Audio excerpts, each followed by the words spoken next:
नमस्कार, मी प्रमिला झांबरे। तर लहान मुलांच्या डब्यासाठी काय द्यावं टेन्शन येते म्हणून मी काय केले, आज एक कच्चा बटाटा आणि 4 हिरव्या मिरच्या घेतलेल्या आहेत। हे आता छान असं मिक्सरला बारीक करून घेते अगोदर।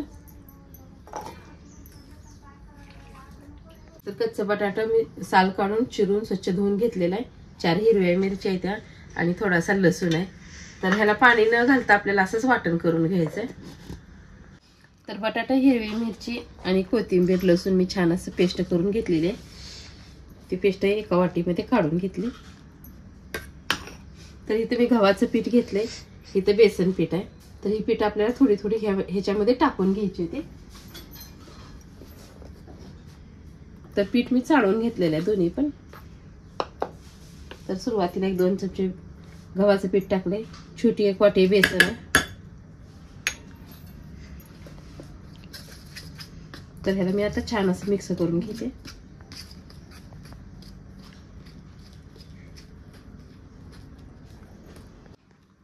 तर हे घट्टसर झालेलं आहे। थोडं मिक्सरच्या भांड्यामध्ये मी पाणी ओतून घेतलेलं आहे, त्यातलं थोडं पाणी ह्यात ओतून घेते।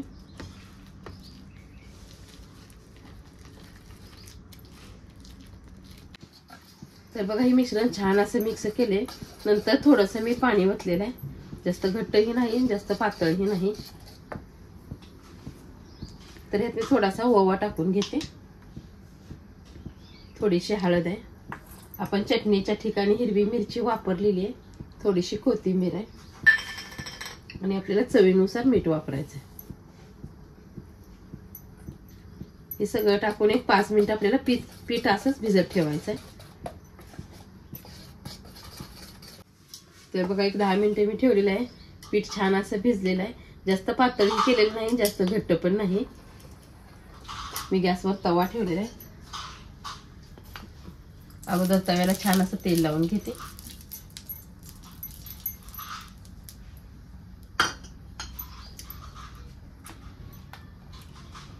तर ह्या तव्यावर आता मी पीठ ओतून घेतलं।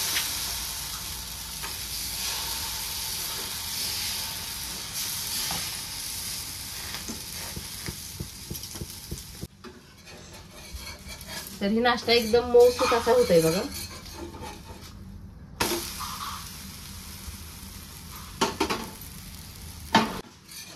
तर बघा, दोन्ही पण साईडने छान असं भाजलेलं आहे। तर मी ह्याला एका प्लेटमध्ये काढून घेते।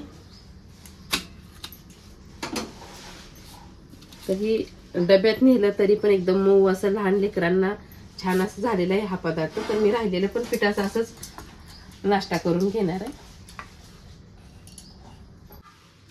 तर बघा, असा मी नाश्ता करून घेतलाय। तर लहान मुलांच्या डब्यासाठी चपातीच्या ऐवजी असा नाश्ता केला तरी एकदम मऊसूत आहे बघा हे। आणि ह्याच्यावर भाजीची सुद्धा गरज नाही, आपल्याला सगळं एकत्रच होतंय, चटणी मीठ ह्याच्यातच असल्यामुळं। तर अर्धी वाटी पिठाचे मी 4 पराठे किंवा द्वाशी, डोसे काही पण ह्याला तुम्ही नाव देऊ शकता। तर गव्हाच्या पिठाचा चपातीच्या ऐवजी पोट पण भरते, अशा पद्धतीने तुम्ही नाश्ता करून बघा। माझा व्हिडिओ आवडला तर नक्कीच लाईक करा, सबस्क्राईब करा। फेसबुकवर बघत असाल तर फॉलो करा।